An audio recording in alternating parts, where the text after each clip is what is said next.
சமீபத்தில் நியூஸ் 18 சேனலில் விஜய் அவர்களுக்கு ஒய் பிரிவு பாதுகாப்பு கொடுத்தது பற்றி ஒரு டிபேட் ஒன்று பண்ணியிருந்தாங்க.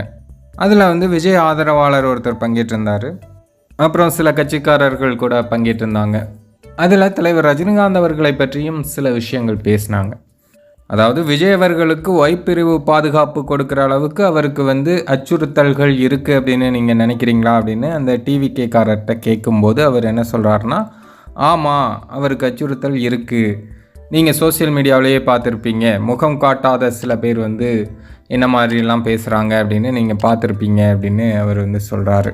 அதாவது நிச்சயமா இருக்கு. ஏன்னா இப்ப பாத்தீங்கன்னா முகம் கூட காட்டுறதுக்கு தைரியம் இல்லாத நிறைய பேர் சமூக வலைதளங்கள்ல பேசுறது நீங்க பார்த்து எல்லா அரசியல் கட்சி தலைவர்களுக்கும் ரஜினி ஃபேன்ஸ் ஒரு சிலர் விஜய் மேலே முட்டை அடிக்கிறதா சோசியல் மீடியாக்களில் பேசியிருந்தாங்க அப்படிங்கிற ஒரு செய்தி சமீபத்தில் வெளியாகிட்டு இருந்தது இல்லையா? அதை தான் குறிப்பிட்டு அந்த ஆள் அப்படி சொல்கிறாரு. அதற்கு அந்த நெறியாளர் கார்த்திகை செல்வன் ஒரு சிறப்பான கேள்வி ஒன்று கேட்டார்.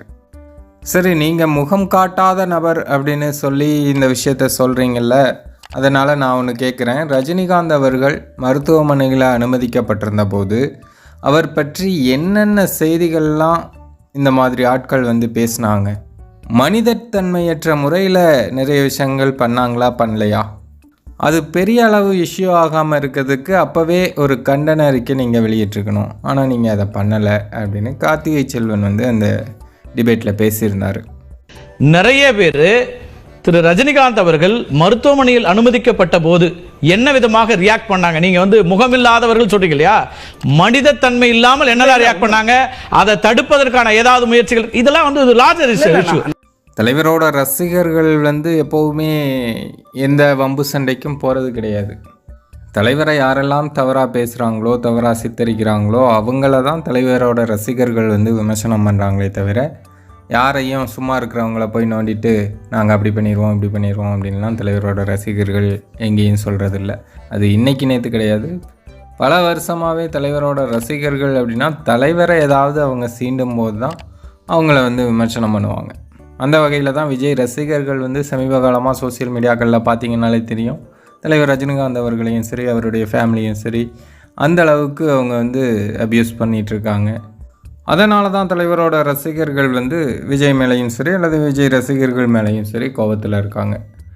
மற்றபடி அவங்க மேலே என்ன தனிப்பட்ட முறையில் என்ன விரோதம் இருக்குது? எதுவுமே கிடையாது. ஆனால் அவங்க பண்ணுறது எதுவுமே சரியில்லை. அவங்களுக்கு வரலாறும் அதிகமாக தெரிகிறதில்ல. ஏன்னா சோசியல் மீடியாக்களில் பெரும்பாலும் இந்த 2K கிட்ஸாக இருக்காங்களா, அவங்களுக்கு பழைய வரலாறு எதுவும் தெரிகிறதில்ல. விஜய் யாரை வச்சு முன்னாடி வந்தார், எப்படி இவ்வளோ பெரிய நடிகர் ஆனார் அப்படிங்கிறதெல்லாம் அவங்களுக்கு தெரியாது. தலைவர் ஃபேன் தலைவர் ஃபேன் தலைவர் ஃபேன் அப்படின்னு சொல்லி தலைவரோட ஃபேன்ஸ் தான் விஜய் அவர்களை இந்தளவுக்கு வளர்த்து விட்டது அப்படிங்கிறதெல்லாம் அவங்களுக்கு தெரியாது. அதனால் அவங்க அதையும் இதையும் பேசிட்டு இப்போ தலைவரையே முந்திட்டோம் அப்படி இப்படின்லாம் சோசியல் மீடியாக்களில் பேசிகிட்டு இருக்காங்க.